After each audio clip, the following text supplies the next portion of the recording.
Hey, what is going on, everybody? This is the Blerd podcast, a space where we have unfiltered conversations about fatherhood and nerd out.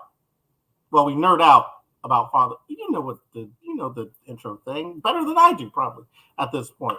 But we're here. We're back again, and I am happy to be your host. I'm glennlawrence, the Blerd dad himself, and I am excited about many things. I'm not excited about the heat. It's so hot outside. It's ridiculous. The dog doesn't like it. The dog is panting, looking at me like, please take me back inside. This is torture. So that's cool. Again, I keep doing it. And I hate it. I hate it. I'm so tired that I keep forgetting to set the microphone correctly. Boom. The microphone's now set correctly. Guys, it's difficult. The whole parenting thing is difficult. You're tired and you don't know what's going on and you think you're on top of it, but come to find out you weren't on top of it. But anyways, this is the blerddadpodcast, a space where we have unfiltered conversations and nerd out about fatherhood. I am your host, glennlawrence, and things are going just swimmingly. I've been working with the new release guys. We've been watching movies and stuff. Shout out to them. Go check out the new release channel. They've always been doing good stuff. Get you your pop culture fix. Update on little Morgan, man. He's holding his head up high. I appreciate that. He's like bopping around doing the bobblehead thing. So that's pretty cool. He's a strong kid, man. He's nice and strong. We've been doing yoga together. We've been doing baby yoga together. So that's also awesome. I'm learning patience and presence. All these things, man. All these things are great. And it's amazing. I am super, I don't know. I'm just such a nerd about this whole father. Like there's so many things I like about it. I could go on, cite you chapter and verse. Good friends. We got good friends out there. A friend of mine came to visit. That was pretty awesome. I've been super blessed to have so many people support us throughout this journey of parenthood. And I can't thank them enough, man. As a matter of fact, I'm going to talk to one of them tonight. Talk to a friend, longtime friend, friend from high school. From the moment I moved out to this area, I've been a friend with this guy, and it's interesting to see how we have diverged and moved on our own paths, but we still get to come together every now and then and reminisce about the old times. So that is super cool. I got to give a shout out to my sponsors, theymademewearit.com. They're super awesome. Let me tell you, they have got it going on. They got the fashions for your dogs, for your cats, for your pets in general. They get them laced up. They got them with that drip. They'll be popping their collars. Have you ever seen a dog pop its collar? Go to theymademewearit.com. You will see a lot of dogs popping their collars because they get them laced up. They look good. And you're contributing to Hope for Paws. It's an animal rescue organization that works tirelessly to save abandoned animals. So go visit theymademewearit.com and use code word blerd at checkout for 15% off the store. So now let's get into who we are going to be talking to tonight. Tonight is episode deuce. And we're just getting started, man. I love what we're doing here, and I love the person I'm about to talk to right now. He's a friend of mine. He's a local politician. His name's Koran T. Saines. He used to be a human resource, or he still is a human resource professional, but now he serves as the district supervisor for Loudon County. He's a unifier for the Sterling district, where I used to live way back in the day. He used to also coach his son's baseball team. He was an assistant coach doing that too. He's worked for the community. And he's here today to talk a little bit about community, togetherness, unity, and also coaching and all that good stuff. And we're gonna catch up as well. We're having a good time. We're gonna have a funk good time with my good friend Koran T. Saines. Koran, what's going on, buddy? Your microphone's on mute, so unmute it and say hello to the people. What's going on, world? How you guys doing today? Glenn, thank you for having me on here. I look forward to chatting it up with you because it's been a minute, actually. Yeah, it's been a while now. I mean, every now and then I feel like we would maybe talk to each other like once a year. Be like, hey man, what's going on? It's like, hey man, what's going on? And then and then, and then that's it. Yeah. But we grew up together. We used to hang out like all the time together. Like, I think I used to see you daily. You know what I mean? Right. Yep. A few times during the day, but yes. Yeah. So it's interesting to see us like go on all our paths. Like I'm on the entertainment, kick, trying to change the world through entertainment, and you're trying to change the world through service, political There service. you go. Hey, yep. We all got to get in our lanes and make it do what it do. There you go. How's that going for you? How's the political game going for you? Oh, it's going well for me. I cannot complain. I have to say I'm blessed. Really, to be honest with you, just stumbled. Well, I shouldn't say stumbled, but kind of rolled into it when Obama ran for back in 08 for the president, his first term, and then just caught the bug and been involved ever since in the community, doing anything and everything. Like, for example, right now I'm doing a back to school drive for the elementary schools here in the Sterling district, just trying to help out and give back to the community as best as I can in any way, shape, or form. This is the thing that I like, right, about what you're doing. Because when you hear like, local politician is going to be on, you get like the national scene of politics. I feel like it's crazy. But on the local level, you're just helping people that you live around, like have a better life. Like, you know what I mean? With like the clothing, the back to school drives and whatnot. It's like Right. Local community based. And I think people forget that, they get on this like the national like sensationalism, but really everything is like local, like what happens with your next door neighbor, and I mean, like your friend two doors down. Yeah, no, you're 100% correct and accurate. Because of course when you turn on the news at night and on MSNBC, Fox, or whatever, you're gonna see AOC, Bernie, you're gonna see Ted Cruz and all those folks doing the national stuff or whatever. But to me, local is where it's at. You have more of a direct say. You're on the ground talking to the folks, like you said, talking to your neighbor every single day. As soon as you step off your front porch, your apartment, whatever it is, you're doing politics. You're doing local. Because the funny thing is, when to be a politician, even I hate that word. More to me, I like community organizer, community advocate, because that's pretty much what we're doing, is advocating for our community, organizing for our community on different fronts. But you have to go out, knock doors, talk to people, wherever, at the dry cleaners. I'll be at the car wash. I'll be in the line getting my food, at the barber shop, chopping it up, getting my massage. Whatever it is, I'm talking to whoever. Yeah, getting my massage. I guess it's like stressful. You got the yeah. You got to take care of yourself. And every now and again, I'm no shame here. I'll admit it. Every now and then, I'll go get the pedicure and the manicure and talk to the folks there too in that shop. So, but yeah, no, it's definitely local is where it's at. Because if like I said, as soon as you step into your car, you're on a street. That's politics locally. Your schools where your kids go, that's politics locally. Where the next shopping center is going to be, where the new housing development is going to be. That's all at the local level that we touch and deal with on an everyday basis. Your street light goes out. You don't have a street light in your neighborhood. That's all on the local side. So to me, local is where it's at. And then the next best thing would be the state house, your General Assembly. And then after that, of course, is national. But that hopefully, to me, one day, we'd like to move up from the local level to the state level, and then hopefully national as well. Well, I feel like, especially with everything that's going on with COVID, like it has brought a very much like a spotlight on how important local organizing, community organizers are. You know what I mean? Like we had food drives for people at the elementary school or whatever. Like, national level is not dealing with the local like people. That's like the local people, the local teachers, the local whatever, what I mean, trying to help the community, like basically not fall apart when things get super crazy. And I think it's vitally important to focus on those things. And I think seeing somebody like yourself who's not kind of way off the deep end, like on either side, who's just like, I want to help the community.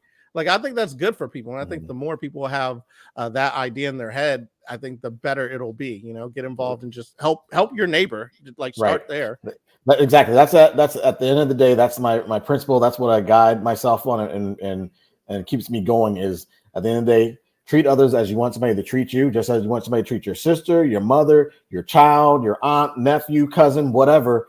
That's what we should be doing to everybody, no matter where you live or who you are or who you love or whatever. We need to just treat each other as we want somebody to treat your family members. And I think we all can do. If we all did that, we'll be a lot better place. And then you're right about COVID. These past 2 years, oh man. Even though yes, it was great to get the federal dollars from the federal government for CARES Act, and then for the new round of American Rescue Plan Money Act, which was great. So thank you to our federal partners for giving us some money.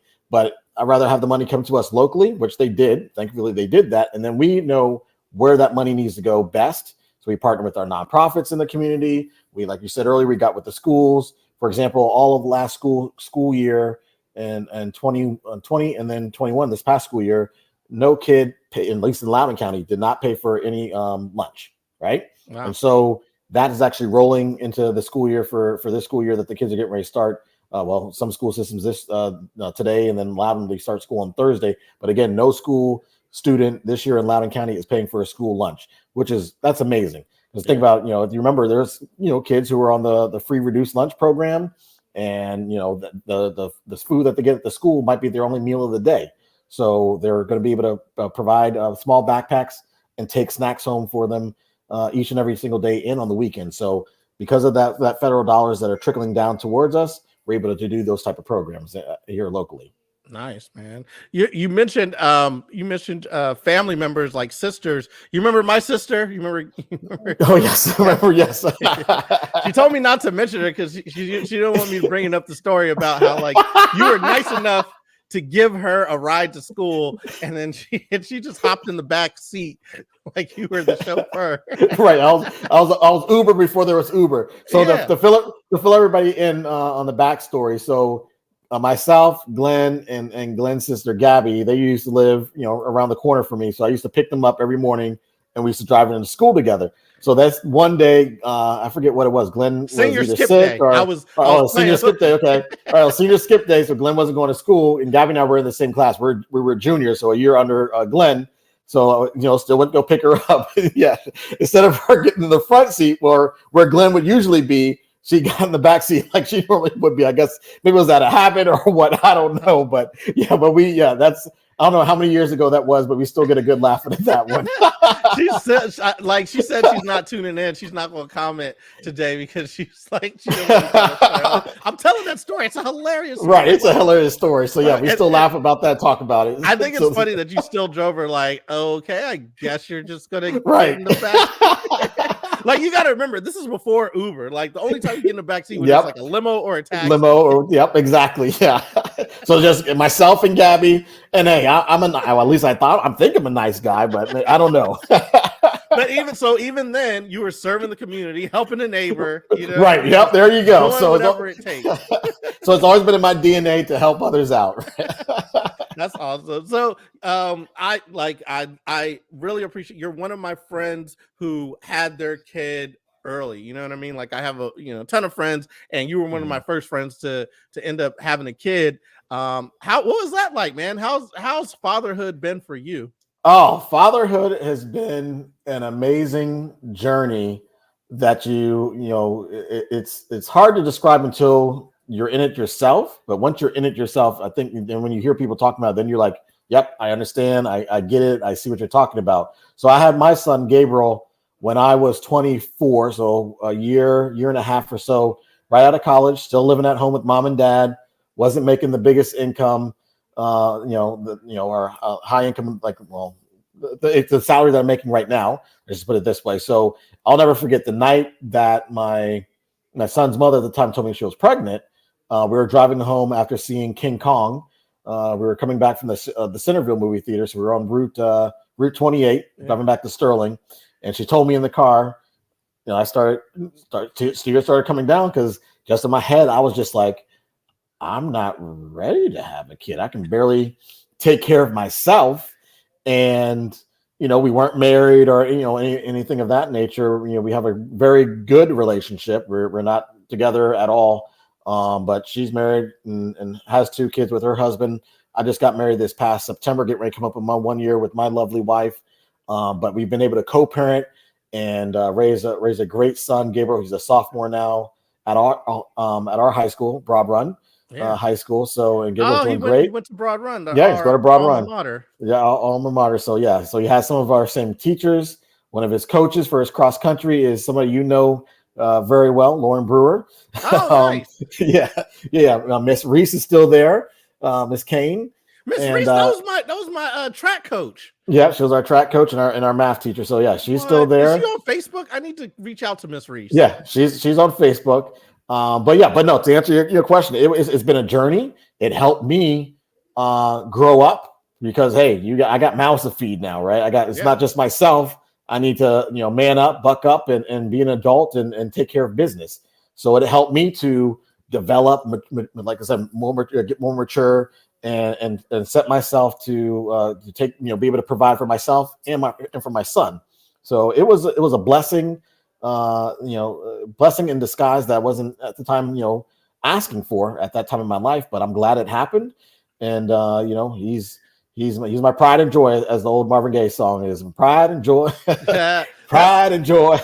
That's awesome. That like you had that experience of like finding out about him and then like tearing up life is real now. And I mean, that's how I feel now with having the kids. Like everything I did before didn't count. Like now it's like live bullets. You know what I'm saying? Right. Like, exactly. The practice is over. Yeah. The exercise is over. Yep. It's a real deal. Yeah. Real deal Holyfield. So you buckle up.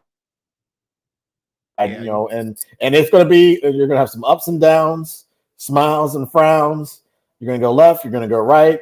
Daycare, when you get there, daycare is expensive. Oh my God. If I had to do it all over again, I'm like you said in the intro, I'm a human resource professional doing recruiting. But if I had to do it all over again, I would open a chain of daycares. I wouldn't be in there doing the classroom stuff. I'll just be owning the daycares and hire a very good professional, courteous staff to take care of folks' children and sit and collect my checks every single week. Because daycare, I'll never forget when Gabriel aged out and we didn't have to pay for daycare.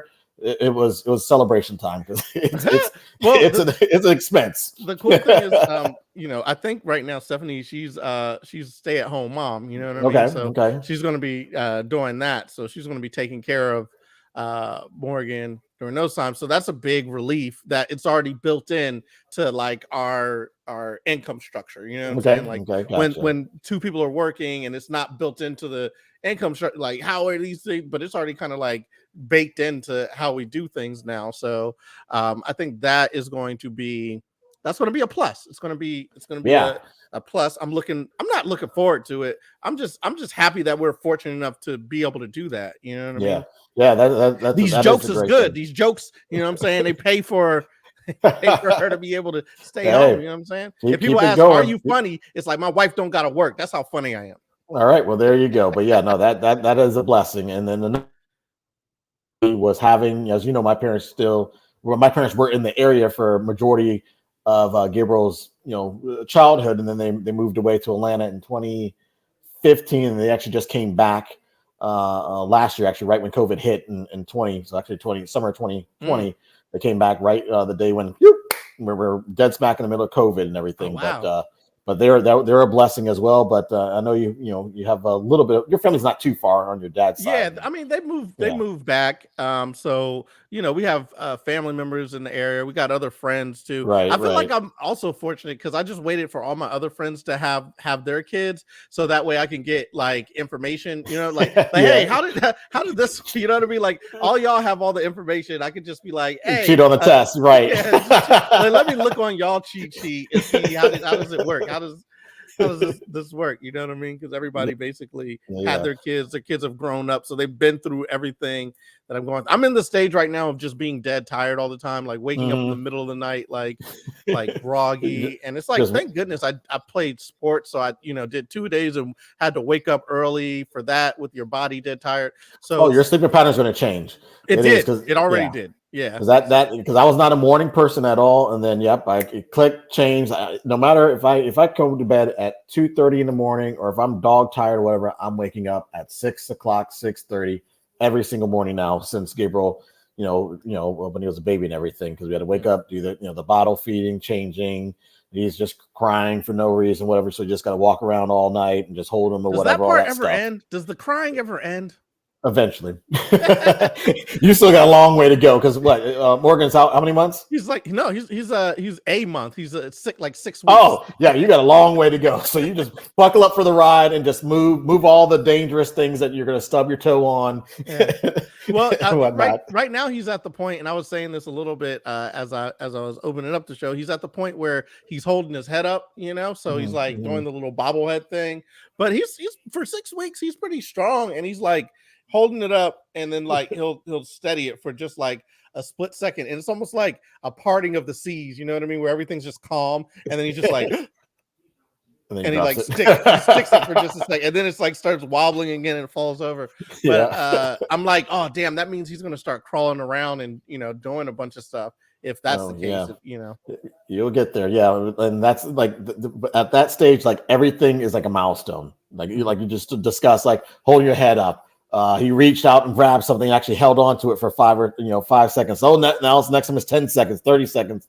Or he just looked at me and give me the evil eye, or he's able to hold the bottle by himself. You still got some time for that, or like you said, crawling, or all those things. So those are moments that you'll not forget and be like, oh baby, honey, look what he did today, or look what he just did. Come look and see. So, but now I'm at the point where now it's like Gabriel, because Gabriel used to be my movie buddy. Like, Gabriel, you want to go watch a movie or watch something on Netflix? No, leave me alone.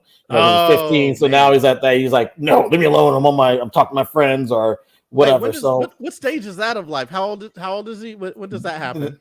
It really depends, but around about, I would say, the 13, 14, 15 age. Definitely more on the 14, 15 stage for Gabriel, where it's like, before, like I said, use my movie buddy, do this thing. Oh, I got to go, do a quick ride, or Aaron, you want to come with me? Okay, yeah. Now it's like, you want to come with me? No, I ain't going with you. What do I need to go for? Like, just to come with me. You used to come with me all the time, right?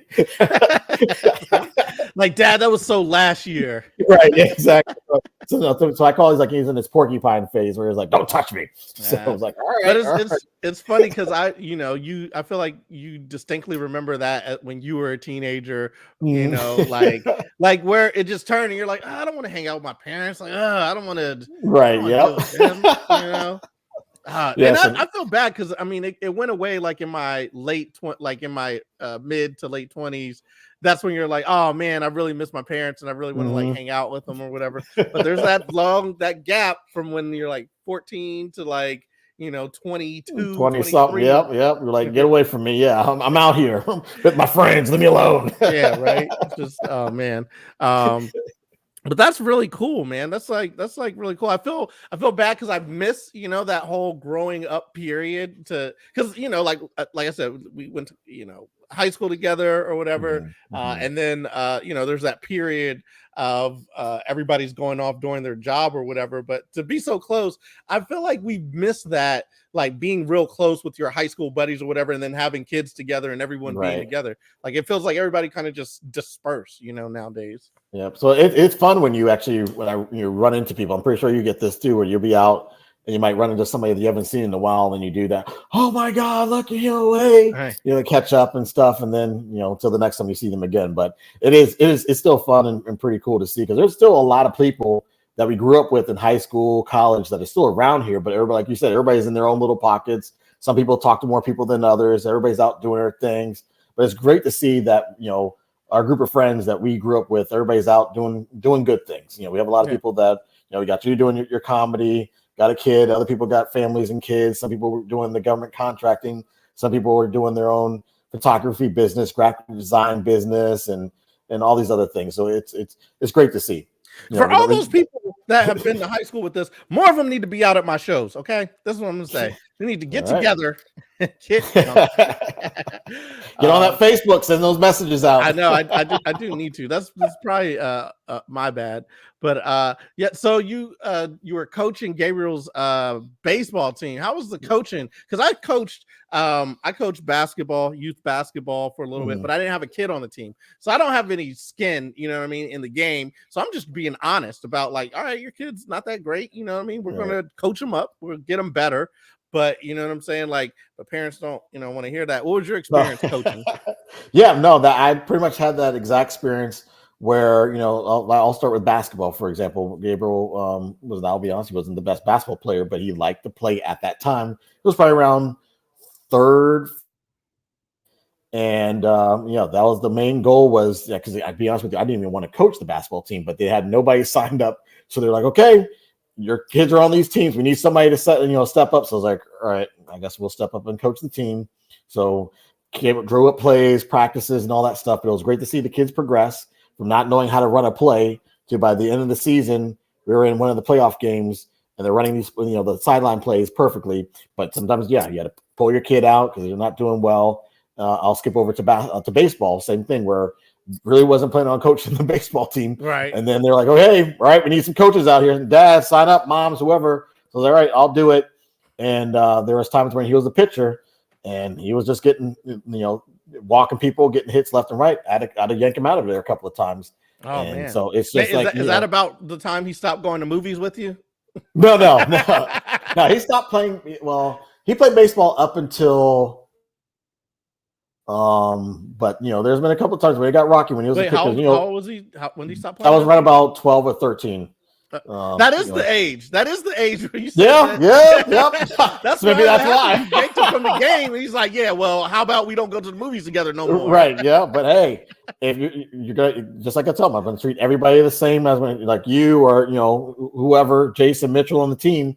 We're all gonna treat everybody the same because at the end of the day, the goal is to win the game. Yes, have some fun, and hopefully you guys learn and develop from the beginning of the season to the end of the season. But yeah, there's been times when I've had to yank him out or coach him up. Hey, you're swinging at something you should have no business swinging at. So I just treat him just like any other kid that's on the team, and that's definitely the advice I give to any parent out there is that you're the coach. Treat them just like anybody else because you always hear it when you're growing up. Oh, that's the coach's kid or whatever, right. So they get special treatment. You don't want to be like that. So just treat everybody the same. Give them the same time. Same energy. If they want to stay after practice, meet before practice, do it, and they'll be happy about it because that's one thing Gabriel did. It was great to be his coach, see him out there having fun with his friends, and he did appreciate it because especially when he did learn. I was like reading the emails to him. Hey, they say they don't have a coach. What are we going to do? I guess I'm going to do it. He's like, okay, yeah, do it, Dad. Let's go, let's do it. So he appreciated that. So those are some of at least to me. Some of my best memories from him growing up was being the coach on some of his teams. I love it, bro. Like you just get involved. You know what I mean? Like, like make it happen. Get involved. So how was Gabriel growing up? Was he athletic? Did he have skills? Like what was the deal? And when did you notice? Like when did you start like playing sports with him? I really didn't push him too much. I just let it come to him. So he first did Taekwondo, just kind of we put him in Taekwondo, just kind of stay active. And again, for a summer camp type of thing and activity. Then we used to go to all the national games. We went to the first national games at Nationals Park, and he loved baseball. So I was like, you want to play baseball? Because I didn't even play baseball. And my dad actually liked baseball. So we used to play catch in the backyard. So I was like, you want to try out for the baseball? You want to do baseball? Yeah, sure. Okay. So sign him up and just started. We went to Dick's, get the balls and all that stuff, went to the batting cages and just dive right on in. But he had fun. He used to make the all-star team from when he was in first, second, third, fourth, fifth grade. Sixth grade started to get a little bit more competitive. So he didn't he tried out for his middle school team, didn't make it sixth or seventh grade, unfortunately, but he still stuck with it, enjoyed it, and now he's doing cross country, which he loves. Just like his daddy. Yeah. I don't know. So, yeah. Mr. Saines used to get busy on the cross country track. On the track, yep, on the track. So so he's doing cross country now. He's enjoying that, and it's cool to see him running out there. They were pretty much wearing the same uniforms we were wearing. So is it really? Yeah, pretty much. The little short shorts. Remember, I ran track for 1 year, dude, and like the first year I was like, I'm not doing it, and then I ran track, and then I got everybody in trouble, and like everybody had to run in the rain or something. Run in the rain. We didn't do one of the for Saturday was like the big. That was like the track meet. Saturday was the big day. So you're spending all week practicing, running, and all these stuff. And so we picked one day for whatever reason. We're like, well, we're not going to run through this neighborhood. We're going to walk. So somebody told us on the team. That's whose fault it was. It wasn't my fault. They said I was the ringleader who caused it all. And these invitationals, like these Saturday meets, we have to wake up at like 6 o'clock in the morning on a Saturday, drive to the school, get on the bus, and then ride on the bus for like another 2 hours or so before wherever we're going to. So we did all that, getting ready to go do the meet because we were definitely on the varsity team and leading the races and stuff. And then the coach says, such and such, you guys did this, I heard this. You're not running. You guys are gonna do sprints and stuff during the meet. We're like, what? What do you mean? We're the stars of the team. Like, You're nope, not gonna have us run? We're Forfeit the whole thing and then and run on the track. Like, I felt bad because I was, like during that time, I really wish I could redo my track thing. I had a mindset that was not conducive to being successful. Although I was very talented, it took us to regionals and all that stuff. Whatever. But I was like, what are those classic prima donna? Like, I'm so good, I don't have to do all this. Like, I remember everyone got in trouble and they had to run around the track, and then I just was like hanging out on the bus, like I ain't doing that. Yeah, you're like, I don't terrible. care. Terrible.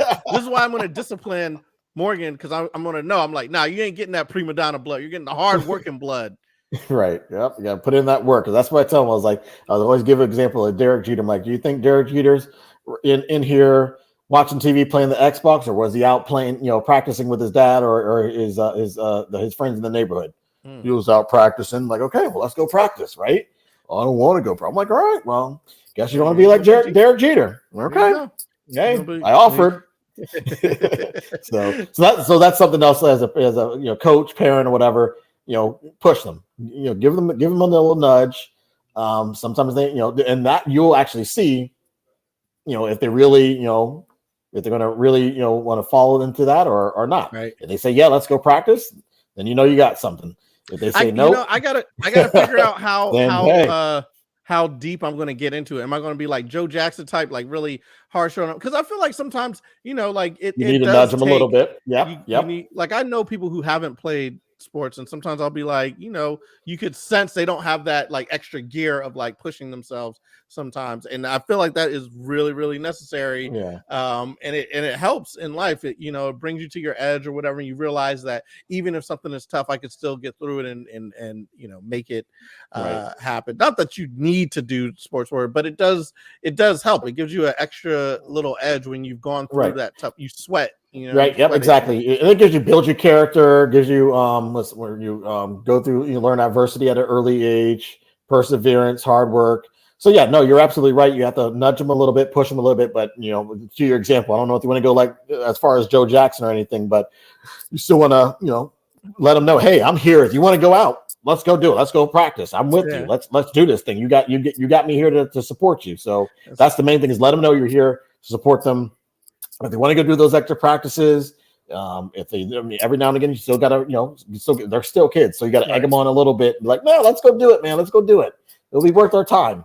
The only thing that sucks now is since, like you were 24. So it's like you have all the energy in the world to be like, all right, let's go out here. I'm still going to play ball with you. You know what I mean? I'll run you up and down the court. And I'm like 40. So I have a very small window of when I'm going to be athletically able to keep up with. Like usually you should be like able to beat your kid till they're 16. I'll be like 56 when he's 16. You know what I'm saying? And like, it'll be dicey. You know what I'm saying? Like, maybe. Yeah, but it should be a goal to keep you motivated and staying in shape. So then you can try to keep up with them, because I'll admit it too. I've definitely lost a step or two. I'm 40, and my lovely wife and I were trying to have a son, or if the Lord blesses us, another kid. And I'm kind of in the same boat. I always think about them, like, man, I'm gonna be an older parent now if we're blessed with another child. But it's going to be motivation to kind of get back out there and do it, man. We'll be in it together. This one, we'll have a buddy who's going through the same thing. We'll be the Bengay brothers. Bengay brothers, dude. But it's funny now. I've noticed that like somebody was just commenting that, oh, you look like thin, like I'm thinner the waist down, like my belly's still there, but because I'm like squatting to pick them up all the time, and like picking them up from like a sit down and picking them up from like a from like laying like down. a squat So position. Yeah. I'm like, okay, there are definitely dad workouts. You know what I'm saying? There's I'm understanding where the dad strength comes from. Because you know what I mean? It's like for some reason when you're a dad, you automatically get this type of strength that you just didn't possess. It's like, oh, that's why. It's because of all the angles. Now you see where the dad strength is. Yeah. So, I don't know if you haven't listened to some of the past episodes, but we had the midwife on the past episode because we did like a home birth, and I ended up catching him. You know what I mean? Y'all did a home birth? Yeah, we did. Oh, wow. So I ended up catching him, you know what I mean? Like right out of the womb. I was the first hands to touch him. That's cool. So you had the little kiddie pool in the living room and all that. We were supposed to, but it happened too quickly. It just was like boop, and so it was like one moment her water broke, the next moment the kid was coming. So she was Grace Jones in what was that movie? Boomerang. Yeah, just like strong as hell. Just pop the kid. Strong J, Strong J, man. The white Strong J. Okay, that's awesome. Yeah, because my wife's family, like she has younger siblings, so 2 of them have done home births, and so they're always talking about it. And I watched a couple of the videos. I'm like, oh, really? Like, we going to the hospital. We're geriatrics. We going to the hospital. I mean, being like, when you're younger, it's like not at risk. I always tell people if it's in your plan, you know what I mean, then do whatever is comfortable for you. Whatever you're doing with pregnancy, plan it. If you're going to the hospital, plan it out. You know what I mean, and make it happen. Because I feel like a lot of people are just like, well, I guess I'm just going to the hospital. Like, there's no plan to what they're going to do, and it's just like because you see it on TV, you're like, I guess I just do that thing. I just go to the hospital when I'm ready, kind of, And no, you're right. And not everybody, a lot of people plan, but this is just our. Yeah, no, you got, like you said, you got to pick what's best for you, what you feel comfortable, especially the mom, because they're doing all the work and they do a great job with that whole process. It's amazing. It is amazing. and seeing it up close. Did you get to see Gabriel up close? I was we're in the hospital, so the legs were up, so I was right there at the foot with the doctor looking over the shoulder, saw everything, and then. When his head came out, I was able to, kind of. Then she got the one little shoulder out. The eye of the storm, or were you at her? Oh no, I was in the eye of the storm, and so when the doctor got his head out, got the one little shoulder out, I was able to help a little bit, and then grab him, and then I was able to cut the umbilical cord before they took him away and took all the stuff off, all that stuff. So it's a weird feeling. It's just like because for so long you're wondering. What's he gonna look like? What's this kid gonna be? And then all of a sudden it's just like boom, they're there, and it's like they're there, and it's like game time. It's on. Yeah, it's on. It's like, and it's just weird to have that little life in your hand, and you're just like, ooh, all right, this. And they're looking at you. You're looking at them, because I'll never forget that moment. I was just had him in my hands. He's looking at me. I'm looking at him. Like, all right.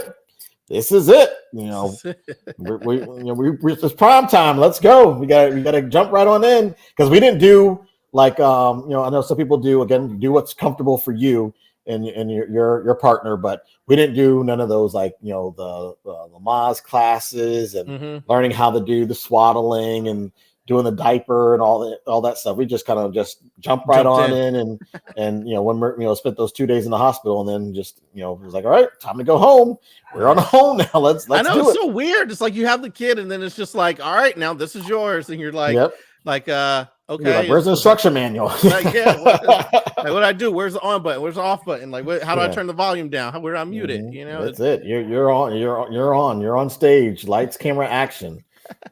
No redo. Yeah, dude. It's been dope. It's been a blessing. I mean, I think all of my anxiousness about it is what has got me to start this whole podcast and just be like, what are other dads thinking? How's it gone for you? What's your thought on fatherhood? What's your advice on fatherhood and all this type of stuff? I just channel all that anxiousness into like something productive, because otherwise I would have been like a mess trying to figure it out, but it's been really cool talking to different people and getting perspective on like how to parent, All right. Yeah, no, that's great. I applaud you for doing this. And then then Gabby's on. Gabby's like, oh, you guys are dads. Yep. Gabby, we told the story. We were just telling the story about you. We're just telling you. But So yeah, man, it's good. So here at the Blerd Dad, we usually have like some people, you hear like blurting or burning questions. We have a blurting question. Our blurting question is, what do you nerd out about? ooh, what do I nerd out about? There's a few different things. Of course, I nerd out about politics. Okay. I'll give you an example. I went to the DNC convention back in 2016 in Philadelphia when Hillary Clinton was the nominee for the Democratic Party. So I was just nerding out in that convention. The Philadelphia, what is it? Where the Sixers play, whatever Convention. what's What you the call the arena called? stadium? It's Wells. Was it Wells Fargo Stadium? Yes, Wells Fargo. Fargo or whatever, Yeah. whatever it is. But anyway, I was just literally like The a kid in the Xfinity candy Center store. is where they have all the yeah. Yeah, so I was like a kid in the candy store. I was like, take a picture of Lawrence Donald. Got to take pictures of Hillary Clinton, Bill Clinton, Bernie Sanders. Saw this person, that person. So I was nerding out about that. And then recently I've been nerding out about the Mandalorian series on Disney Plus. That is okay. That is an awesome series. To me, it reminds me of my youth when I was watching all the old westerns with my dad, like Fistful of Dollars, The Man with No Name, with all the Clint Eastwood old westerns. So it reminds me a lot of that. So that's one thing Gabriel and I do still watch. He'll still watch the Mandalorian series with me. So that's kind of like a flashback from my dad, and now I'm doing it with my son, a series that we can both enjoy and like. So those are some of the things that I nerd out about. So like, do you like the live action? You like the live action, or do you watch the other stuff like the Bad Batch and like Star Wars Rebels and Star Wars? I watched Star Wars. Watched 1 or 2 episodes of the Bad Batch. Really didn't get into that. I need to catch up on the What If that just came out on Marvel. Oh, the Marvel stuff. Yeah, that was nice. So liking the Marvel, liking the Falcon and the Winter Soldier, and what was another one? Loki. Yes, that was very interesting. I know some people were like in WandaVision. Oh yes, those were good. They each were good in their own right, and it was good follow-ups to what they come out with. So Marvel's doing their thing. It's very interesting to see. Like, remember how when things first, it was like when we had Batman, right? And we had the X-Men series for a little bit, and then the reboots of the Batman, and then it kind of we had some bad stuff, but now it's on. Like it's because back when we were watching all this stuff, it was like they could never get continuity right with all the different movies, with all the different Batmans. It's like, we got to reboot it, and you get like maybe a trilogy, so you might get a trilogy, but otherwise it's like But Marvel did a really good job of getting that continuity for 20 something movies now. I just saw Shang-Chi, the new one that's coming out, the Legend of the Ten Rings. You already saw it? I saw it, man, because I'm pressed. I got to see it ahead of time. I got to be your +1 next time, but yeah. But I'm looking forward to that. The 10 Rings. What else is coming out? I saw the trailer for Moonlight, and then Internals. So I'm looking forward to all those coming. The new wave or phase, whatever it's called. Right. And then Dune. Have you seen the Dune? Looks good. I never saw. I got to catch up and watch the first Dune, because that was one of the few sci-fi franchises or properties that I didn't see when I was younger. I feel like I saw everything else under the sun. Like from Heavy Metal to like Labyrinth and Willow and did like all that crazy stuff. Yeah, all Flash that. Gordon. Flash Gordon. All that. Saw all that. Dune is one that I did. I don't know how. My other buddy who was on here, he was telling me, he's like, "How have you not seen Dune?"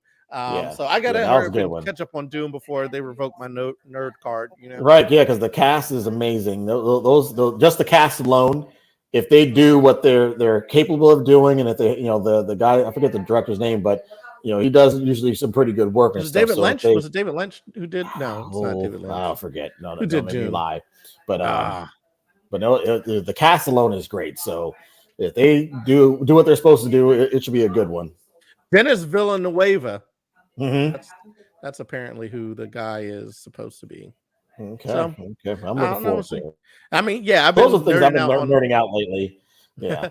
And that's all the stuff that I've been kind of nerding out on too. Like I thought The Mandalorian was all right. We have like the new release Wednesday channel that I do with my boy Kuya P and Rob Medina and Loy Lee and a bunch of the the other folks and Nerds of Color folks. And we like review a bunch of this stuff. So like my thoughts on a lot of these things are like out there. And I saw that your cousin Swanka, who yes, from back in yes, the day, that's what he I say. has his Yeah, podcast. yeah, the Quick Critic. Yeah, you guys need to link up. You need to link up with them. We should talk, man. We used to play ball back in the day. Back in the day, yeah. I remember Swanka had he was big, but he could move. He'd get out there on the court and light him up. Right. He'd be the biggest dude on the court, don't want to post up, be on the 3-point line. I'm like, get on the block. Because I'm an old school basketball player. So I'm like, get on the block, man.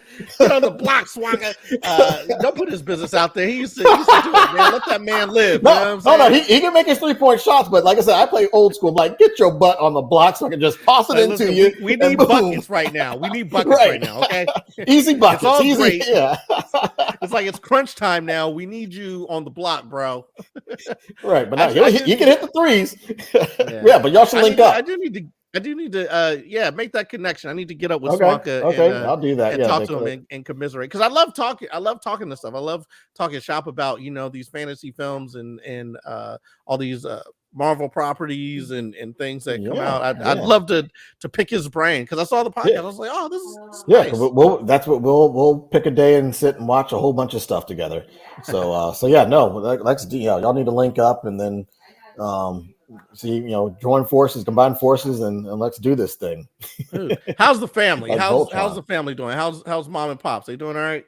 Like I said, they moved back from Atlanta in 2020, around about June or so, and they've been here ever since. And we had to go through the whole lockdown, so there was a period of time where we were kind of staying their distance, and because they're a little bit older now and everything, but they're doing enjoying their time with their grandson and meeting getting to know their new daughter, my wife, and then welcome back to the marriage. Is this your first marriage? Yeah, this is my first marriage. Yes. Oh shit. Okay. Yeah, man. I could give you some advice. Yeah, you can give me some advice on that one. Now. Yeah. I remember. I'm grizzled. Yeah, you've been around the corner a few times already. So yeah, but no, they're enjoying life, doing all right, and enjoying going to the wineries and stuff when they can, and traveling and stuff. So how's your family doing? Everybody's doing good. Gabby's doing well. She's on here checking me out, making sure I stay on my P's and Q's, giving me pointers on how to be better, as a personality here. And the parents are good.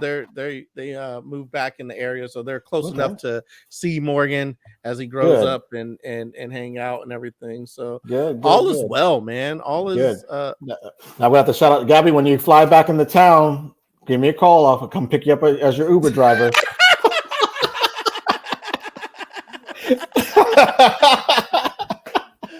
Oh my goodness, that is hilarious, dude. So give me some advice as a veteran of the parent game. Give me some advice on what to do with this kid. I guess in the different stages. I guess the now stage, the newborn stage, the toddler stage, and when they grow up, that stage. Well, I'll just give you one sound advice. Just it can go in any of the phases. Is just be there for him. Be a good example. Be his guide. Be there. Let him do his thing a little bit, but be there when he falls, because there's gonna be times when he falls. Don't be a helicopter parent, because you'll be at the playground. Well, you have time to see. I'm pretty sure you've seen this with other parents when you've been out and about, but don't be that helicopter parent where you're literally like just hovering over them every 5 seconds, just waiting for something bad to happen. Just let them know, linger back, let them know that you're there, let them do their thing and explore. And then when they fall, because there are going to be times when they fall, just be right there to be able to pick them back up when they do fall, and then dust them off, encourage them, and let them get back out there on their own. And that's advice that can follow the whole pattern from infant to toddler to a youth to a young adult. Just let them know that you're there for them anytime, giving advice, and be a good example at the end of the day too. But don't be a helicopter parent. I don't think I'm gonna be a drone parent. That means I'm gonna watch them from really far away. Right. Yeah. Be a drone parent. That's a perfect analogy. Be a drone parent because of course, let them know that you're there. But hey, you can go explore on your own. But I'm always going to be here. I'm going to be at home. I got base. air cover for you, bro. Right. I'm in reinforcements. Right. I mean, because I don't want to be too, I don't want to be that involved. Gabby said she's going to hold you to it. She said but she just said she's supposed to come out here and help with this raising babies. Yeah. Let me know. To come out here and change some diapers. So, let me know. Let me know when, anytime, please. But yeah, but no, I think that's the best advice I can give as a parent is to be there whenever they need you. Set a good example. Always being give them an encouraging word. And always put a book in their hand. That's definitely another thing that I do. Even from small, we had all the Dr. Seuss books and everything else in between. I'm still giving them books now. Give them a good book to read. Nice. Did he pick up on that? Did you? A bunch? Yeah, he reads a bunch. Yes, but there's a little bit of everything. You can always tell them things, but if you can give them a book, because you've been a kid, you're always like, okay, mom, or okay, dad, or uncle, whatever. But when you get that book that has that knowledge, that information, like, okay. All right. Yeah. Yep. I like that. Yeah. I mean, that's the reading books definitely help unlock a lot of knowledge. Mm-hmm. You know what I mean? And open a lot of doors. One of the best joys I think that I found is like a kid is finding like, oh, how much information and how fun it is to read, Yeah. You see all my books here in my little library. I know. Look, I got books back here. I got more in storage and stuff, and then I got Mustafa back here to keep an eye on me. I love it. My mom has written like 30 books, right? 30. I know she wrote a couple of books, but dang, 30. All right, go ahead, mom. Go ahead, mom. A bunch of books. All right. Yeah, she wrote a book about our childhood called "Babies Raising Babies," which is a great great little book. It's about our childhood. There'll probably be some stories that you might be like, oh, I remember that time. Right. Okay, I have to check that out. Yeah, but nice. But it was cool to kind of see my youth written down like through her eyes and stuff. Yeah. And then I've started writing, and I have I have the outlines, I have the skeleton, or I don't know, it's like there's a bunch of stuff that I've written that with the intention of putting it into a book, but it hasn't been like formulated. So it's like, I gotcha. It's up to like 100 pages or something now. So it's like, and that's like, some of it's just a quick idea to jog my memory that it'll probably be expanded. So I probably got a good amount to actually make a book by now. Yeah. Okay. Hey, do it to it. Do it. That's awesome. Dude. That's awesome. But yeah, dude, this is been awesome. I can't say enough about how much of a good person that you are, doing the things in the community or whatever, and how you've been such a good friend, especially when we were back in high school. There's been a bunch of times where you saved my hide and you helped me out or whatever, and it's super awesome to get to chat with you. Yeah, no, we got to do it again soon, either online, offline. Definitely need to pop up so I can come see Morgan. And I appreciate you and open up the invitation for me to come in and speak with you today. This is fun. I appreciate it. This is so. I know that your passion is community service and whatnot in politics. What would you say to like get your kid involved in community service or community organizer? What's kind of the first step, or how would you approach that to get them involved? Because I saw Gabriel's actually involved in the community and whatnot. Yeah, no, I would say just find something that you're passionate about and you like, and just follow that fire, that passion, and get involved. So it could be, reading to kids that are younger than you. It's collecting older clothes and taking it to the Salvation Army or to a local church that might have a distribution. It's just giving back any way possible, even if it's cutting the elder person's, the person next door to you. That's giving back. Even though those simple little gestures, or you see an old person carrying groceries or walking down the street struggling, stop and help them out. Just those little things can go far. So just get involved any way you can. Go to the school, go to your local church, mosque, whatever it is. Food bank. Even though we live in a very affluent area, there's still a lot of people who need help. So if you need ideas or need organizations, please let me know. I can give you a list of them. You can put on your podcast or on your website or anything. I'll be glad to do that. Oh, nice. Well, that brings up a great point. Great segue, Mr. Saines. Tell the people where they could reach out to you and how they can best communicate with you or find you. I'm on Twitter, Koran for Sterling, the number 4, Sterling, Sterling. You can hit me up on there. I'm on IG. I don't remember my handle though, unfortunately. But the best way is on Twitter, Koran for Sterling. Get at me anytime, or you can reach me at KoranSaines.com as well. Damn. Well, yeah, man, I'm gonna close the show out here. Thank you so much again for coming on, dude. Anytime you got something to say, and you want to talk to the people, we get some views, and I'm sure there's some lurkers out there who listen to us and don't quite comment, but I think you should. I think you should like. I think you should comment. I think you should subscribe. You should share. You should do all those things. But if you have a message to get out to those people who are in the shadows, who like us from afar, please come back again, because I love talking to you, man. I miss you. We definitely got to get up. I got to meet your new wife. I got to. Yes, definitely. Yes, because we the last time we saw each other, it was at you did a comedy show in DC when we were actually one of our date nights a couple of years ago before we got married. That's right. So, yeah. Wait, so was I a catalyst to help move along the relationship? Yes, you did. You got me some brownie points. If I would have been bad, she would have been like, "Oh, your friends aren't good at things." Right. Right. No, you got me some brownie points, because that was like one of her first comedy shows. So, oh, really? So, she enjoyed it. So she enjoyed it. Yeah. Wait, did she think I was funny personally? I just want to know.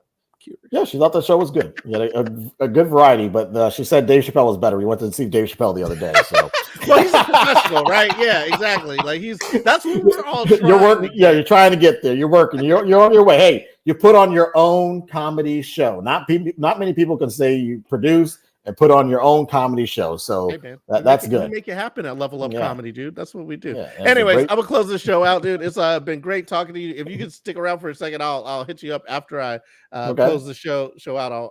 I'll chat with you. But for now, goodbye, Mr. Saines. And that was Koran T. Saines, man. He's a amazing person, great community organizer. Don't call him a politician, call him a community organizer. And he helps with the community. He helps things out. We learned a lot here. We learned how to get involved. We learned that you shouldn't bench your kids, because then they will stop going to the movies with you. That is a big thing. I'm going to have to remember that. I'm going to have to keep Morgan in the game if I want him to be my movie buddy. That is a big lesson that we learned today, and I'm gonna stick to that one. So with the lesson learned, I think there's not much else to say except blerd that out.